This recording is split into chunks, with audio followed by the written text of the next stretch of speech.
자, 요엘, 여호와의 날을 선포한 선지자다.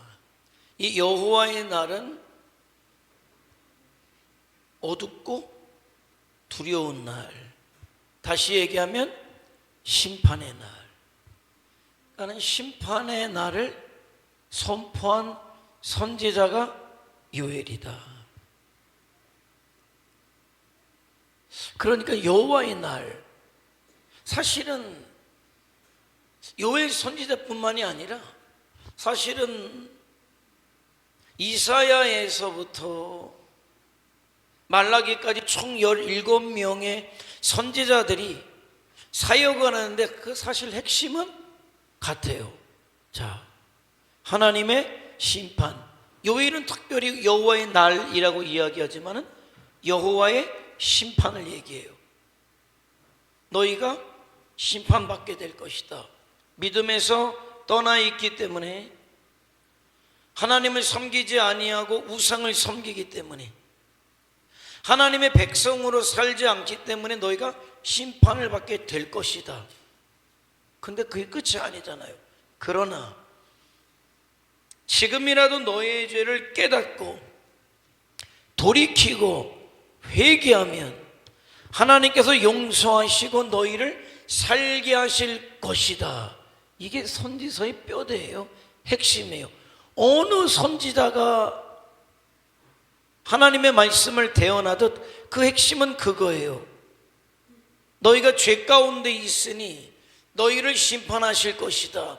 그러니까 아직 기회가 있으니까 돌이키고 회개해서 살아라. 그게 하나님의 뜻이다. 하나님의 말씀을 듣고 살아라. 돌이켜서 살아라. 죄를 버리고 살아라. 세상을 목적 삼는 것이 아니라 하나님과 하나님의 나라를 목적 삼음으로 살아라. 그게 주 메시지예요. 근데 요엘을 통해서 주신 메시지는 단 3장밖에 되지 않지만은 메시지가 아주 선명하죠. 요엘을 시작하는 사건이 있어요. 메뚜기의 습격. 그 기근이 오고 환란이 오고 어려움이 오게 되었어요. 봐라. 메시지는 봐라. 이런 일이 있었느냐? 전무후무한 일이 일어나지 않았냐? 그러므로 너희는 이 사건을 통해 하나님의 음성을 듣고 깨닫고 회개하고 돌이켜 살라. 이게 요엘의 핵심 메시지가 되는 거예요. 자, 요엘은 여호와는 하나님이시다 라는 뜻이에요. 예루살렘 출신으로 추정이 돼요. 남유다 선지자. 자, 부두엘의 아들이었다. 12소 선지자 중에 한 사람. 말씀드리지만 대선지자, 소선지자, 대선지서, 소선지서가 있지만은 크다 작다 중요하다 중요하지 않다가 아니라 말씀드린 대로 요에서는 3장밖에 안 되잖아요. 성경이 분량을 가지고 따져요. 성경 장수가 많은 선지서를 대선지서, 거기에 사역했던 사람을 대선지자, 분량이 작은 사람들을 소선지서, 소선지자로 구분 지을 뿐이지 메시지의 어떤 무게는 똑같다라는 거예요. 자, 배경. 자, 요엘 선지자가 사역한 배경. 자, 여기에 오타가 하나 있어요. 남왕국 유다 선지자 요엘은 유다에 유약했던 왕 8대 왕이에요. 9대 왕이 아니라 8대 왕 누구? 요아스의 재위 기간에 활동했다. 자, 그럼 요아스는 어떤 사람이냐? 자, 7대 왕은 난데없이 하나님이 세우시지도 않은 여자 왕이 딱 나타나요. 그의 이름은 아달랴다. 아달랴는 북이스라엘 아합과 이세벨의 딸이었으나, 그죠? 남유다로 시집을 와서 하나님께서 아합과 그 집안을 멸하실 때에 그때 자기의 남편도 아들도 같이 여호사밧이 같이 징계를 받게 되잖아요. 그러니까 이러면 큰일 나겠다, 나도 죽겠다. 그래서 남유다의 왕자들을 다 죽이고 내가 왕이 되겠다. 그래서 다 죽이고 왕이 된 여자가 아달랴예요. 그때 제사장이었던 여호야다가 한 왕자를 빼돌려서 성전에서 숨겨서 키워요. 몇 살까지? 7살까지. 자, 그 사람, 그래서 7살이 되던 해 드디어 개혁을 일으키는 거죠. 우상 숭배자였던 아달랴를 처단하고 7살짜리 왕을 세웠는데 그 왕이 바로 요아스였다. 그리고 요아스의 후견인이 누굽니까? 여호야다예요. 영적인 멘토가 여호야다였다. 그의 가르침 가운데 7살이었지만은 정말 하나님의 뜻을 따라서 다시 종교 개혁을 하게 되었고, 바알의 상을 헐어버리고 제단을 헐어버리고 다시 하나님만을 섬기는 어떤 종교 개혁을 같이 단행하게 되었다. 그래서 이 요아스가 이스라엘의 선한 왕으로 이름이 거론된다. 자, 그런데 왜 유약하다고 이야기할까? 문제는 거기부터 생겨요. 문제는 어느 때부터 생겼냐면 여호야다가 죽을 때부터 문제가 생겼어요. 자, 이런 거예요. 나에게 영적인 영향력을, 선한 영향력을 주는 사람이 있을 때 나는 어떻게 되느냐? 영향력을 쭉쭉 흡수해서 나는 자라가야 돼요. 우리말에 그런 말이 청출어람이다. 청출어람이라는 말을 언제 써요? 내가 맨날 신현주 권사님이 만만해가지고 섭섭해하지 마세요. 설거지 빠지면 그러니까 누가 설거지를 못하게 됐어. 적어도 내 머릿속에 그래도 신현주 권사님이 떠올라. 왜? 암을 이긴 여자거든. 왜 다른 사람을 집어넣으면 안 그러겠지만은 내 속에 더 꿍시렁 되는 거 아니야? 근데 적어도 신현주 권사님은 내 마음속에 그래도 꿍시렁 되진 않을 거야. 그래도 생각된 건 집어넣으니까 이번에도 설거지 열심히 하시도록 그렇게 된 거예요. 자, 또 만만하니까. 자, 내가 신현주 권사님을 가리켜요. 내가 가리킨다고 할 때 신현주 권사님은 열심히 배워야 돼. 그러다가 어느 날 제가 영적으로 좀 분별력이 약해지면서 뭔가 잘못된 선택을 할 때 딱 와서, 목사님, 그건 아니지 않습니까? 목사님이 저에게 평소에 말씀하셨고 저에게 영적인 가르침을 준 걸로 제가 볼 때 그것은 아닙니다 라고 할 때 스승을 뛰어넘어. 이제는 그게 청출어람이다. 그죠? 제자가 스승보다 뛰어나. 그러니까 여러분에게는 어떤 책임이 있냐면은 하나님께서 여러분에게 스스로 인정해. 그냥 저를 천주교에 보냈는데 우리 교회를 위해서, 성도를 위해서 보내주셨어라는 생각이 딱 들거든. 무조건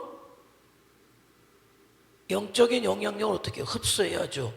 쭉쭉 빨아들이는 거예요. 배우는 거죠. 그래서 영적으로 자라요. 그게 누구의 뜻이다?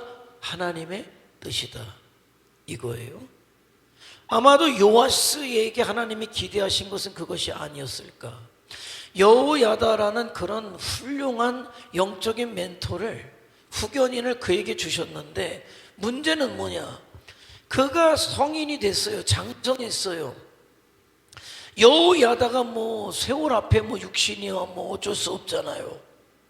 그가 그래서 죽었다라고 할 때 여호야다가 살아있으나 죽었으나 상관없이 요아스는 선한 믿음의 왕이었어야 돼요. 근데 안타깝지만 그러지 못했다. 영적인 멘토가 사라지는 즉시로 흔들리기 시작했다. 그거는 뭐예요? 요아스의 하나님이 아니라 누구의 하나님을 섬겼다? 여호야다의 하나님을 섬겼다. 저야 뭐 이런 거예요. 제가 바라는 건, 제가 우리 교회에서 열심히 목회하는데 제가 있든지 없든지 여러분은 흔들림 없이 그야말로 힘차게 믿음의 길을, 사명의 길을 계속 갈 수 있어야 한다. 그런데 제가 있을 때 함께 사명의 길을 가다가 없어지니까 어느 순간에 흐지부지. 이거는 뭐예요? 저의 비전, 여러분의 비전이 저의 비전이 돼야 되는데 제가 사라지고 흐지부지라는 건 여러분은 뭐예요? 저의 비전을 가졌던 거고 여러분의 비전이 아니에요. 어떻게 보면 저희 하나님을 그냥 섬겼을 뿐이지 여러분의 하나님은 안 된 거죠. 근데 제가 있으나 없으나 동일하다면 그것은 여러분의 비전이고 여러분의 하나님을 섬기는 것이다. 여호야다가 죽었지만은 여호야다가 살아 있을 때보다도 더 선한 왕, 믿음의 왕이 돼야 그가 하나님께서 맡겨주신 영적인 멘토, 하나님의 뜻을 알아서 그가 자란 거란 말이에요. 그런데 안타깝지만 그러지 못했다. 흔들리기 시작했다. 그러다 보니까 어떻게 해요? 간신들이 붙게 되죠. 간신들이 붙어서 다시 어떻게 합니까? 우상을 숭배했던 그때 자기들의 편리와 세상적 이익과 유익을 위해 야합하고 타협하는 길을 걷게 하는 거예요. 그래서 안타깝지만은 참 아하스가 안타깝다. 그는 선한 왕이었지만 언제까지? 여호야다가 살아있을 때까지. 여호야다 죽고 나서 그는 선한 왕이 아니라 유약하고 더 강하게 말하면 악한 왕이 됐다. 그러면 요아스의 결론은 뭡니까? 새드 엔딩이에요. 이거는 새드 엔딩이다. 해피 엔딩이 아니에요. 새드 엔딩이다. 하나님 안에서 새드 엔딩은 갈 곳은 지옥인 거죠. 그죠? 왜? 자기 하나님을 안 섬겼으니까. 여러분, 그래서 우리 아버지 믿음 좋은 얘기 하지 마시고, 물론 내가 우리 아버지보다 더 열심히 믿음 생활하는 사람이 하는 거 괜찮아요. 그런데 내 믿음 생활 안 하는 거를 우리 아버지 믿음 생활 잘하는 데다 갖다 붙이지 않는 거, 그건 해당 사항이 없어요. 내 믿음이라는 거예요. 내 하나님이어야 되는 거예요. 누구의 하나님은 소용이 없어요. 요아스의 하나님은 누구의 하나님이었습니까? 여호야다의 하나님. 그래, 맞아요. 그러니까 여호야다는 하나님의 나라에 갔을 것이고, 그러나 그는 자기 하나님이 없기 때문에 지옥에 갈 수밖에 없었을 것이다. 자, 그 타임에 여호야다는 죽었고 요아스는 흔들리기 시작했고 우상 숭배자들이 붙었고 세상과 타협하는 자들이 붙어서 우상 숭배가 허용이 되고 하나님도 섬기지만 다른 신도 섬기는 일이 벌어지는 그런 일들이 있을 때 어떤 일이 벌어지느냐? 메뚜기 재앙이 오게 된 거예요. 메뚜기 재앙이 와서 곡식들을 싹 먹어버렸다. 곡식이 말랐다. 포도주가 말랐다. 포도주가 끊어졌다. 곡식이 끊어지고 포도주가 말름으로 인해서 결국 제사도 끊어졌다. 이 상황에 누가 등장한다? 요엘 선지자가 등장하게 된 거예요. 그렇게 등장하게 됐다. 그 타임에 등장하게 됐다. 자, 그래서 그가 그 타임에 소명을 받고 하나님 앞에 세워서 메뚜기 재앙을 보면서 이야기하는 거죠. 봐라!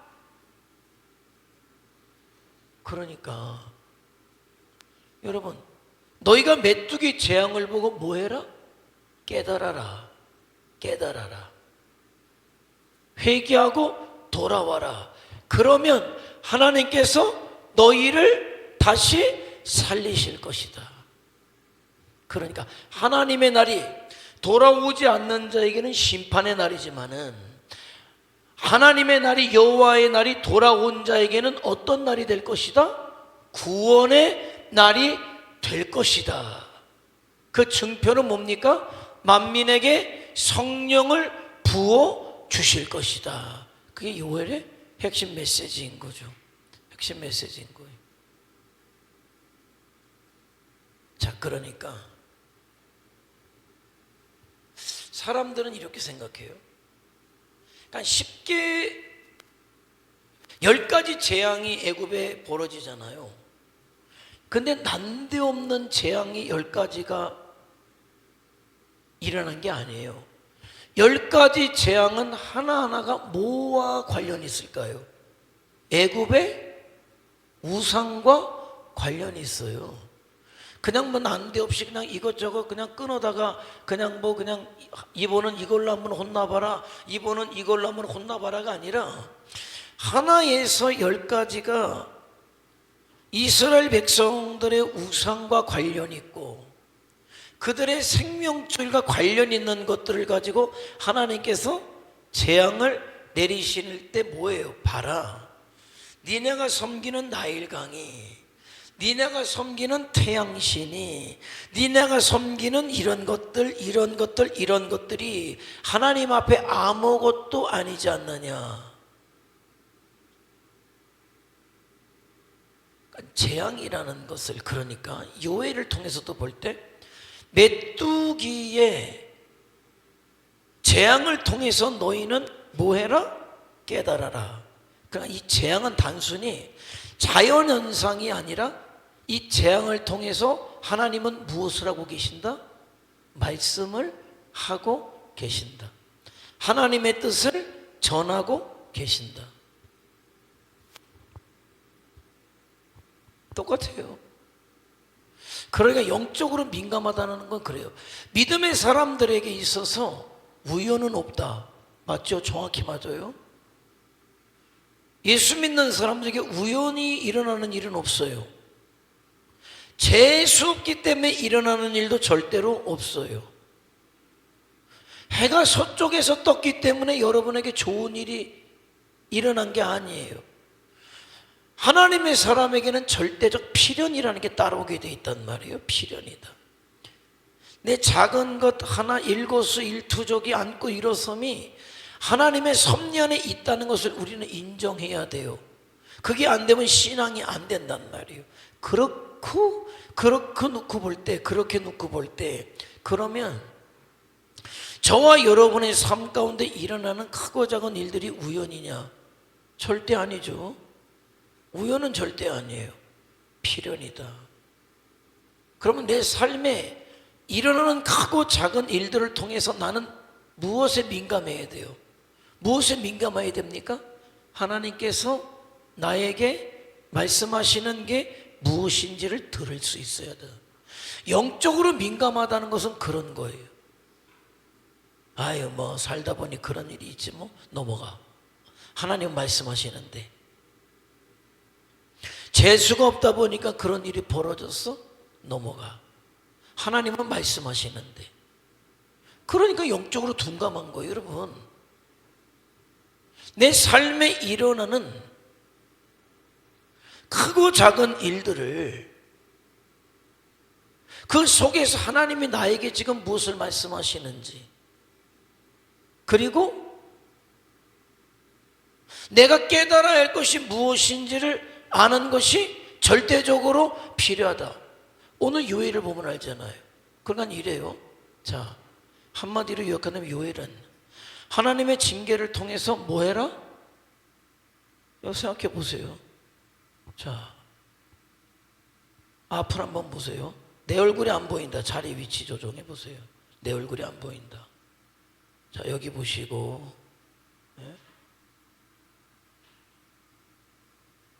자리 조정하세요. 자리. 아니, 보이는 사람 가만히 있고 안 보이는 사람이 움직여야지. 보이는 사람이 움직이면 어떻게 해? 네. 자,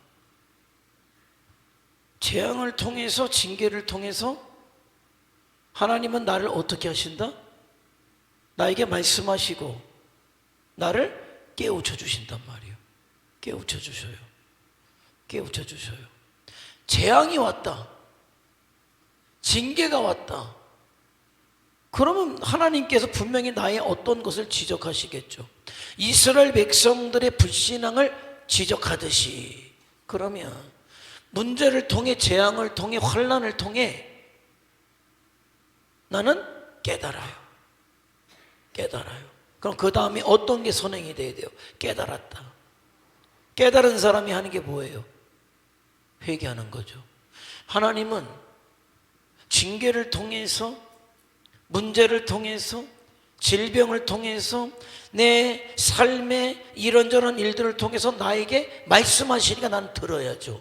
깨달아요. 깨달아서 내가 하나님 앞에 무엇인가 부족이 있다, 잘못이 있다, 그럼 회개하고 돌이키는 거죠. 그죠? 회개는 돌이키는 거예요. 깨달았다. 이런저런 일들을 통해서 깨달아야 돼요. 못 깨달으면 그냥 백날 가도 소용없는 거예요. 그러니까 여러분, 나에게 이런저런 일이 있다라고 할 때 여러분 생각하세요. 하나님이 나에게 무엇을 말씀하시는지 찾아야죠. 지금 이 시간이 설교를 통해서 찾아요. 여러분의 말씀을 읽으면서 찾아요. 믿음의 사람과 대화를 하면서 찾아요. 기도하면서 찾아요. 그때 딱 찾아지는 게 있어요. 찾아지는 게 있어요. 마음에 딱 걸리는 게 있어요. 그러면 깨달은 거예요. 깨달았다. 이건 아무 소용없어요. 그 다음은 뭐예요? 깨달았으면 회개하고 돌이키는 거야. 회개한다는 건 뭡니까? 방향을 바꾸는 거예요. 내 고집을 내려놓고, 내 원함을 내려놓고, 하나님이 원하시는 대로, 말씀하시는 대로 가는 게 회개예요. 요엘의 말씀은 그러면 내가 너에게 무엇을 부으겠다? 내 영을 부어주시겠다. 성령을 부어주시겠다. 그래서 성령으로 살게 하시겠다. 이게 단 3장밖에 없지만 아주 선명하게 드러나는 요엘서에 나타나는 하나님의 말씀이다라는 거예요. 그러니까 이게 되지 않으면 그에게 주시는 기회도 붙잡을 수 없고 돌아올 수도 없는 일들이 생겨지게 된다는 사실을 저와 여러분은 알아야 된다는 것이에요. 자, 그러니까 내가 마지막 때 내 남종과 여종에게 내 영을 부을 것인데 자녀들이 예언을 하고 청년들이 환상을 보고 늙은 사람들이 꿈을 꾸게 될 것이다. 그런 성령을 부어주시는 일이 마침내 언제 이루어집니까? 오순절날. 그러니까 이 성령의 역사를 꼭 개인적 체험에다가 맞추면 안 돼요. 성령의 역사는 뭡니까? 하나님의 나라에 맞춰야 되는 거예요. 여호와의 날에 그 초점을 맞춰야 되는 거예요. 성령이 오셔서 하시는 일이 무엇입니까? 저와 여러분을 감동하시고 말씀하시고 보증이 되어주시고 마침내 주님 앞에 서게 될 때에 이가 하나님의 백성 예수 우리 주님을 구세주와 주님으로 고백했고 영접했고 믿음의 삶을 산 사람이 맞습니다라고 보증해 주시는 분, 인쳐 주시는 분이 성령이시다라고 말씀했잖아요. 그런데 그런 일이 어떤 자에게 돌아옵니까? 말씀하실 때 깨닫고. 말씀하시는 방법은 여러 가지잖아요. 여러분이 평상시 하나님의 말씀을 들을 준비가 돼 있다면 말씀하셔요. 깨닫죠. 그런데 들을 준비가 안 돼 있는 사람들이 있어요. 들을 준비가 안 돼 있다는 건 뭘까요? 우리 범수가 아마 수화만 했을 때 아니 얘기를 해도 이놈이 잘 못 들어요. 잘 못 들어. 뭐지? 그래가지고 그때 또 둘리가 유행이라 또 둘리소아과가 있어가지고 둘리소아과를 갔어요. 갔더니만 의사가 가가지고 귀에다가 뭘 집어넣더니만 좀 이따 오래요. 그리고 갔더니만 귀에서 귀지를 꺼내는데 어디서 귀 있다 나오는지 몰라. 엄청 나오는 거예요. 귀지가 엄청 나와요. 그더니 잘 들리는데 뭐가 있어서 귀지가 꽉 차 있으니까 잘 안 들린 거예요. 안 들린 거죠. 물론 그 귀지는 우리가 안 파줬다기보다도 대로변에 개척하다 보니까 애들이 조금해서 왔는데 아침에 닦고 나면 저녁에 바닥 닦으면 시커먼 게 묻어나와. 왜?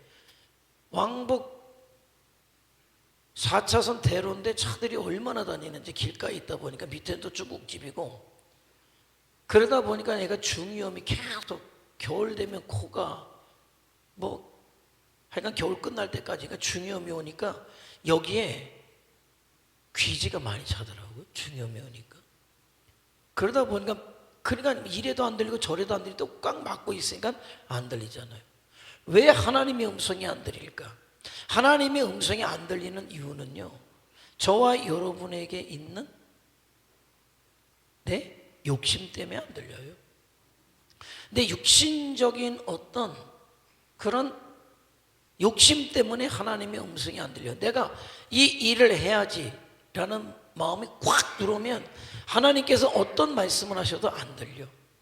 안 들린다는.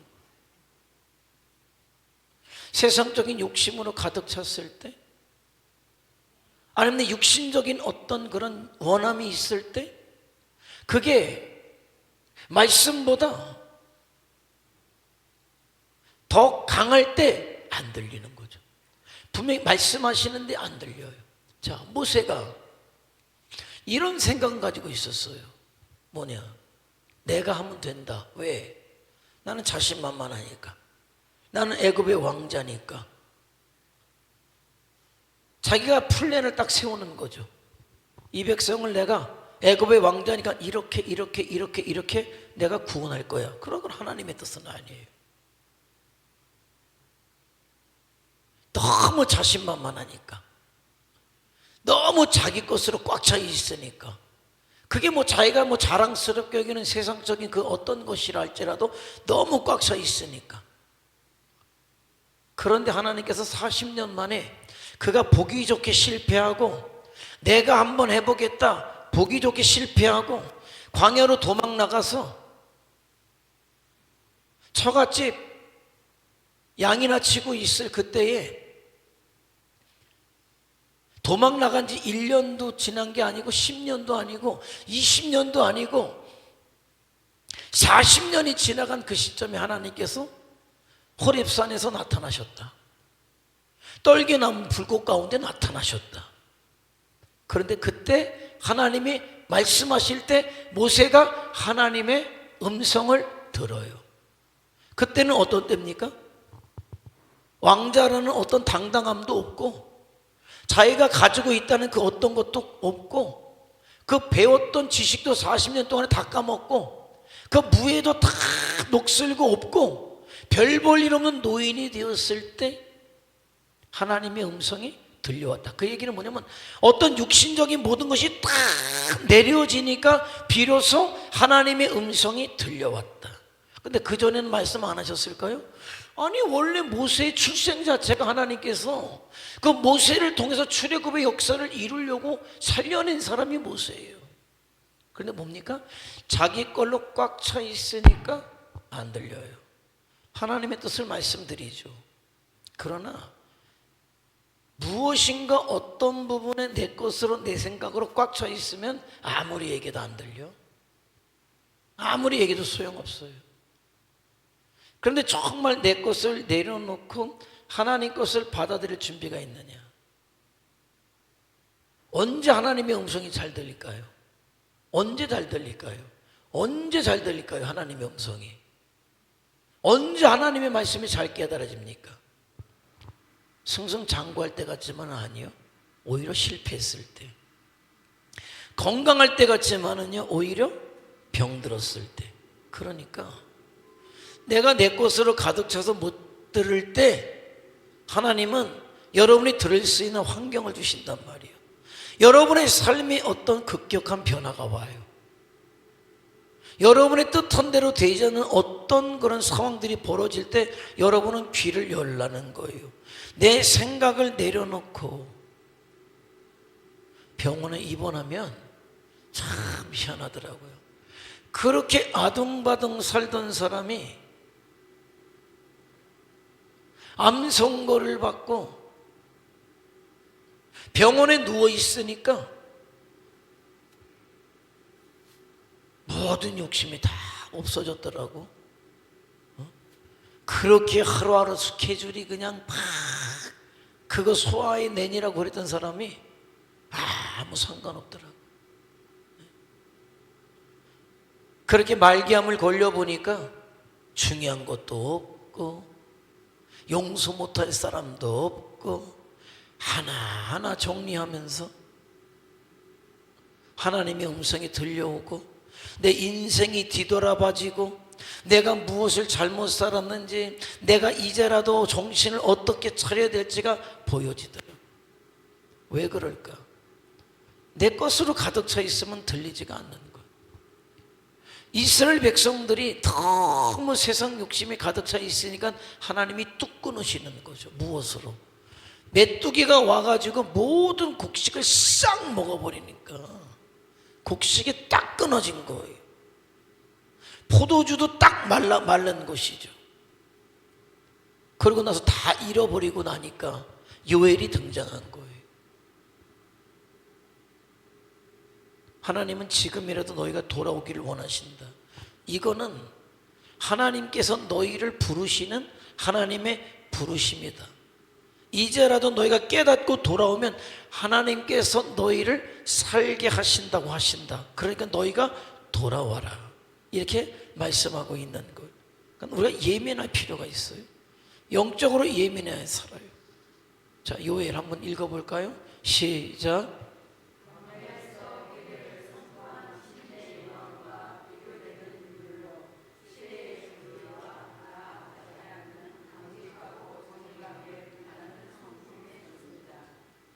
선지자들이 다 그래요. 믿음으로 산다는 게 세상적이고 육신적인 사람들에게 하나님의 말씀을 증거한다는 게 참 쉽지 않다. 그럼에도 불구하고 하나님의 마음을 갖고 그들에게 메시지를 전하는 거예요. 여러분, 정말 다 잃어버린 사람들에게 봐라, 거 봐라. 하나님께서 부르시지 않느냐. 이거 참 때로 어떻게 보면 야속해요. 그런데 야속하지만 그래도 하나님의 말씀을 전해야 될 이유는 무엇입니까? 그래야 뭐하기 때문에? 살기 때문에. 살기 때문에. 그러니까 우리는 그런 것을 좀 야속한 소리 같지만은 하나님은 저와 여러분의 영혼 구원에 관심이 있기 때문에 세상 것을 잃어버리게 해서라도 부르시길 원하시는 게 하나님의 마음이에요. 그 하나님의 마음을 저와 여러분은 깨달아요. 그러니까 내가 하나님 앞에 믿음으로 서는 것만큼 중요한 것은 없다. 근데 자꾸 우리는 앞에다 뭘 갖다 붙이죠. 그게 아무리 생각해도 하나님과 나와의 어떤 동상이몽인 것 같아요. 하나님은 네 영혼이 소중하다고 얘기하는데 나는 뭐예요? 육신적인 것이 더 사모된다고, 육신적인 것이 더 욕심된다고 이야기를 하는 거예요. 아니, 네 영혼이 중요해. 그러니까 하나님께서 메뚜기를 통해 싹 걷어가는 거예요. 왜? 나를 미워해서가 아니에요. 너는 잃어버려서라도 내게 돌아와야 산다. 이게 하나님의 사랑이란 말이에요. 여러분, 여러분에게 어떤 재앙이 오는 게 사람들은 싫어하죠. 그런데 여러분 아십니까? 그렇게 해서라도 내가 정신 못 차릴 때 그렇게 해서라도 나를 부르시는 분이 하나님이시다. 나를 살리기를 원하시는 분이 하나님이시다. 그러니까 저와 여러분의 삶의 제1은 하나님이 돼야 되는 거예요. 하나님과 나 사이에 자꾸 이거 집어넣으니까 안 돼요. 하나님과 나 사이에 있는 것들을 빼라고 말씀하는데, 하나님은 그게 무엇이든지 간에 자식일지언정, 그래서 그것을 하나님께서 누구를 통해서 우리에게 보여주십니까? 아브라함에게 양 1000마리가 중요했을까요? 황소 1000마리가 중요했을까요? 아니면은 100세 만에 낳은 아들이 중요했을까요? 뭐가 중요했을까요? 아브라함에게 있어서 뭐가 중요했을까요? 이삭이지. 왜? 하나님께서 양 1000마리를 드려라 말씀하지 않아요. 소 1000마리를 드려라 말씀하지 않아요. 하나님이 무엇을 말씀합니까? 네 독자 이삭을 나에게 번제로 드려야 되겠다. 이거는 뭐예요? 아브라함이 믿음 생활을 잘했죠. 그러니까 100세 만에 아들을 주시지 않았습니까? 그것만 해도 놀라운 기적을 체험받고 믿음 생활 잘해왔죠. 그러나 믿음 생활을 그렇게 잘해온 아브라함일지언정 하나님과 그 사이에 껴들어온 게 하나 있었단 말이에요. 하나님은 그것을 기뻐하시지 않는다는 거예요. 여러분 잘 아세요.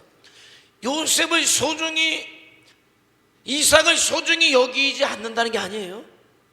하나님도 아브라함만큼 이삭을 소중하게 여기셔요. 왜? 아브라함이 이삭을 통해, 이삭이 야곱을 통해, 야곱이 요셉을 통해 그 역사가 흘러가야 되기 때문에 이 사람들 가운데 한 사람도 소중하지 않은 사람이 없어요, 하나님 앞에는. 그러나 그럴지언정 아브라함과 하나님 사이에 이삭이 끼어드는 것을 원치 않다. 여러분 진정한 사랑은 뭔지 아십니까?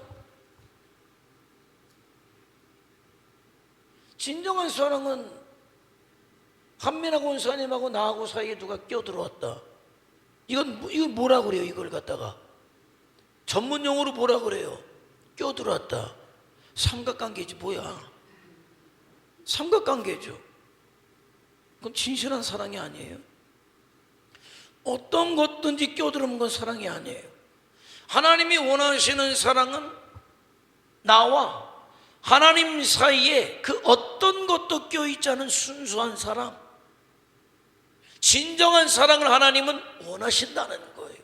그런데 자꾸 우리는 하나님의 이름을 부르지만 그 가운데 끼니까 안 되는 거예요. 끼니까 안 되는 거예요. 그러니까 하나님은 어떻게 하셔야 돼요? 저와 여러분을 지옥 보내려면 상관도 없어요. 저와 여러분이 끝까지 기회를 주시기를 원하는 게 하나님의 사랑이니까 그럼 어떻게 해야 됩니까?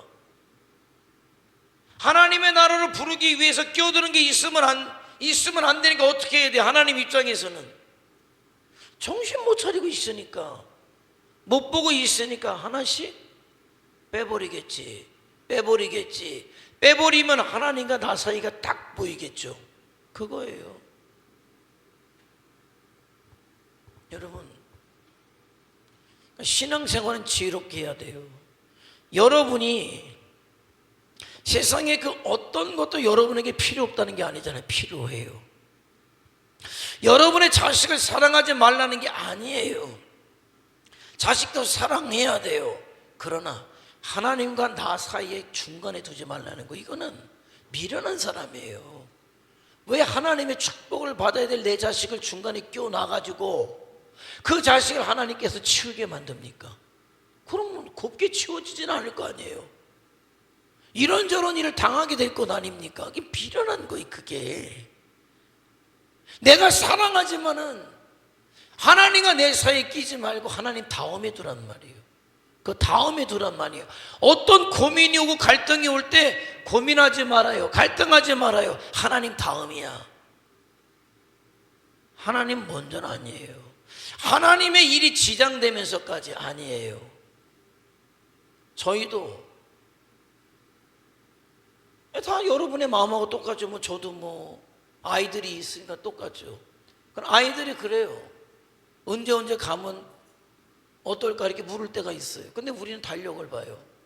걔네들 시간하고 우리 시간도 이미 안 맞아요. 걔네들 시간은 뭡니까? 우리가 바쁜 시간이고 우리가 예배를 준비해야 될 시간이고 사역하는 시간이에요. 그럼 되도록이면 안 와도 좋겠다. 그냥 명절에 만나자. 명절에 보자. 그렇게 이야기하죠. 왜? 지장받으니까. 여러분도 마찬가지예요.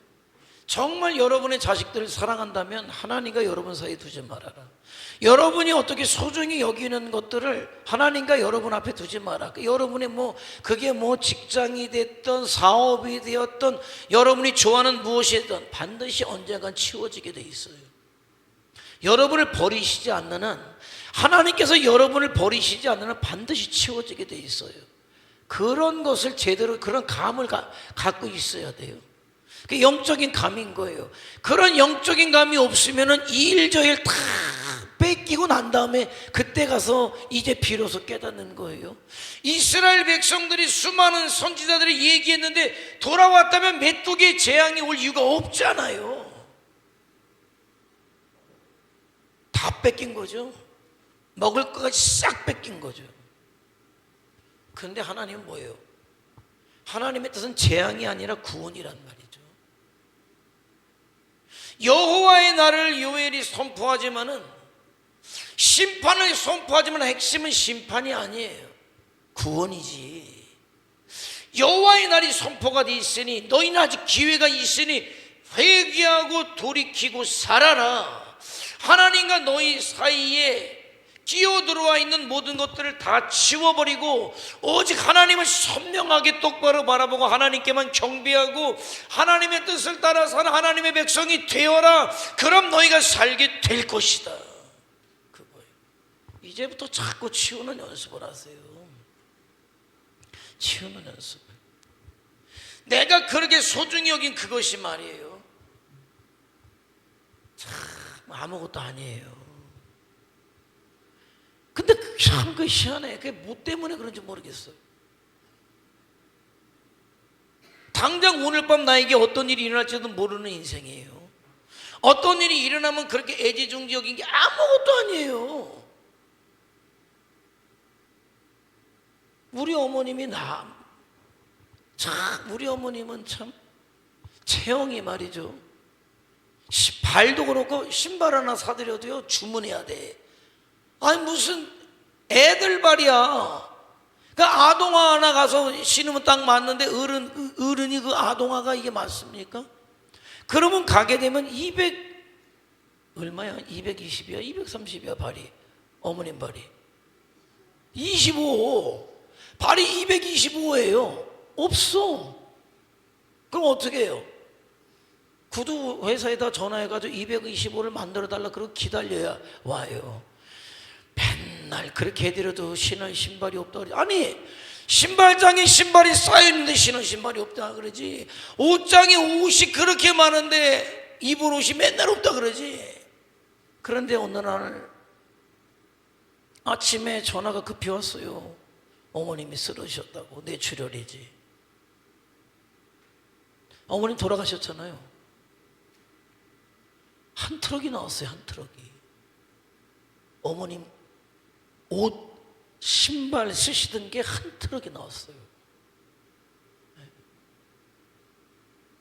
가방이니 뭐니 다 해가지고. 그런데 딱 쓰러지고 나니까 보니까 하나도 없더라고. 병원에서 입혀준 입원복 그거 병원복 입고 돌아가시고 우리 어머니 화장하니까 임플란트 한 것까지 나한테 물어보더라고. 이거 드릴까요? 없을까요? 네, 버려주세요. 그것까지 다 놔두고 가시더라고. 여러분 그래요. 사람이 그래. 사람이 그래. 그런데 뭐가 그렇게 그게 놓지 못해서? 아니요. 자꾸 연습해야 돼요. 자꾸 치우는 연습. 하나님과 나 사이에 끼어든 것들을 다 치워요. 뭐가 됐든 자식까지도 다 치우는 판인데 뭐가 그러면 살아요. 근데 여러분 그게 섭섭한 일 같죠? 아니요.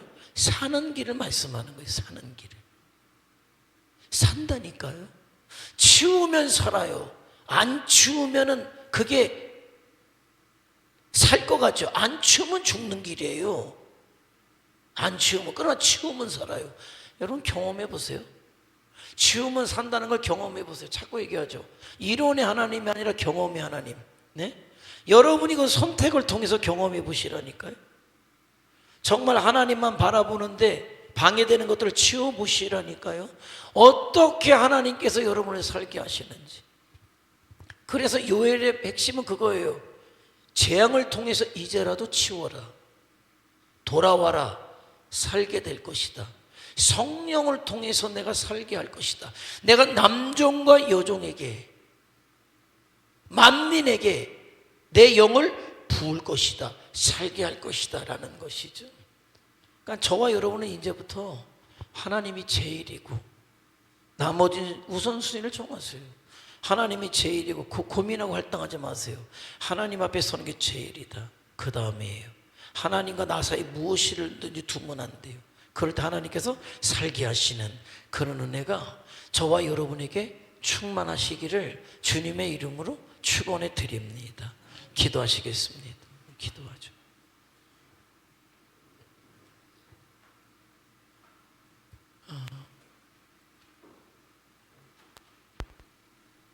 하나님께서 요엘 선지자를 세우셨을 때가 있어요. 흔들렸을 때, 그들이 하나님을 떠나갔을 때, 다시 우상을 숭배할 때 메뚜기를 보내셔서 싹 치워버리시죠. 다 잃어버렸지. 너희들이 그렇게 애지중지하는 거 다 잃어버렸지. 이제라도 깨닫고 정신 차리고 돌아와라. 그리고 다시는 하나님과 너희 사이에 그 어떤 것도 놓지 말아라. 그럼 하나님께서 살게 하실 것이다. 하나님, 오늘 이 밤에도 깨달음 주시고 재앙을 통해서라도 나에게 말씀하시는 하나님의 음성을 똑똑히 듣게 하셔서 그게 하나님의 사랑임을 깨달아서 하나님 앞에 믿음으로 서서 하나님만을 섬기고 하나님만을 바라보는 자로 서겠습니다. 그럴 때 살게 하시는 하나님의 그 역사 우리가 경험하게 하시고, 그래서 우리 교회 모든 성도들이 약속한 대로 성령의 충만하심을 받고 이 땅에서도 먼저 하나님의 나라를 경험하고 주의 복음을 증거하는 자들로 서서 하나님의 기쁨이 되고 많은 사람들에게 축복이 되고 그런 행복한 인생을 사는 자들이 살리는 자들이 저희들 되게 하옵소서. 다 같이 주여 한번 부르며 통성으로 기도합니다. 주여 전능하신